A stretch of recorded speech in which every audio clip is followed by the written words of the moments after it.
There are some indications that President Biden may be falling behind with a key constituency for him, black voters. A new NBC News poll shows that while 69% of black voters support Biden, 20% are considering voting for Donald Trump. It's a big number, considering that in 2020, 87% of black voters voted for Biden and only 12% voted for Trump. Less than a year out from the election, it's imperative to know what black voters are thinking. And the Black Census Project does just that. It is a stunning deep dive into what's happening in Black America, surveying more than 200,000, the largest national survey of Black people in America. And joining me now, we have an exclusive preview of some of that data from the Black Futures Lab. Alicia Garza, principal of the Black Futures Lab, is right here with me, joining me now. First of all, Alicia, congratulations on this. 200,000, that's a heck of a number. It is the largest survey. As somebody who's a polling geek, I'm very excited that you all got this done. First, talk about what was the impetus for it? Thank you, Joy. It's so good to be here with you. You know, the impetus for this project was to make sure that we don't have to guess what Black people are going to think, do, or experience. We went out and we talked to 200,000 Black people across the nation from different demographics, inside of prisons and jails. We tried to make sure that we got a representative sample of who Black people are in America so that we can increase and improve our outreach, engagement, and activation of Black voters. Our work is all about making Black people powerful in politics so that we can be powerful in the rest of our lives. And that work starts first and foremost with listening, talking to people about what they deal with every day and what they want to see for their futures, and then making sure that we advocate with those people to get those things that we need. So let's dig into these numbers. I went through the top lines. It's fascinating stuff. Some of the things are not super surprising. The Democratic Party favorable, 69-22. It's a little less favorable than probably people would think. The Republican Party, very, very unfavorable, 784. The numbers for Trump, very similar to that. But here's one that I thought was really interesting. Top three issues. Low wages that are not enough to sustain a family was the biggest plurality, 38%. Gun violence, 33%. Schools that fail to prepare children adequately, 31%. And police issues were number 4 and number 6. Affordable housing is number 5. Talk a little bit about that, because there's a lot of people who are asking, why is Biden underwater on the economy? That number to me says a lot. Low wages that are not enough to sustain a family. It should absolutely say a lot. What Black voters care about are the things that most Americans care about. We care about making sure that we can put food on our tables and keep a roof over our head. We care about making sure that we can make it home at night, even if we're stopped by police in a traffic stop.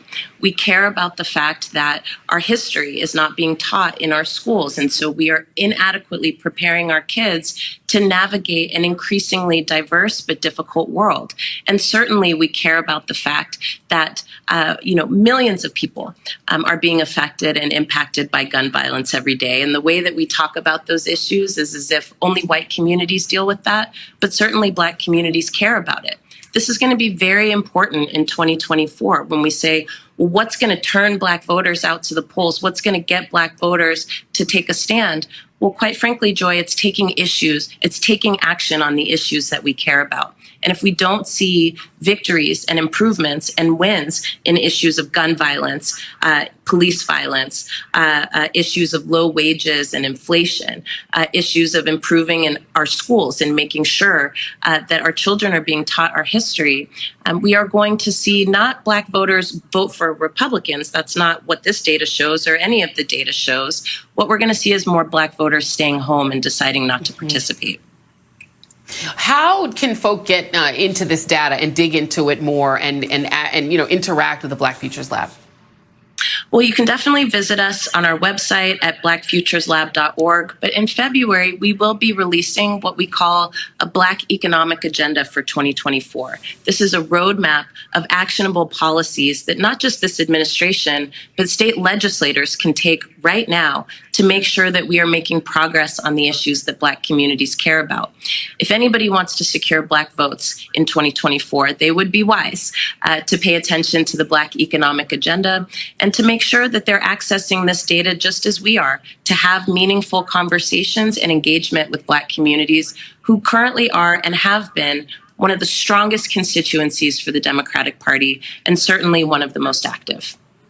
Yeah, one of the data points I thought was fascinating was 87%, I believe, said, "Oh, we're voting." The people; these are voters. Like the people that you're talking with are active and are willing to vote, but they're breaking down the issues that will get them there, right? That will get them to vote up and down that ballot. There it is, 82% registered to vote. That's a huge, huge number. And it seems like a victory for the civil rights movement, right? 82% respondents registered to vote.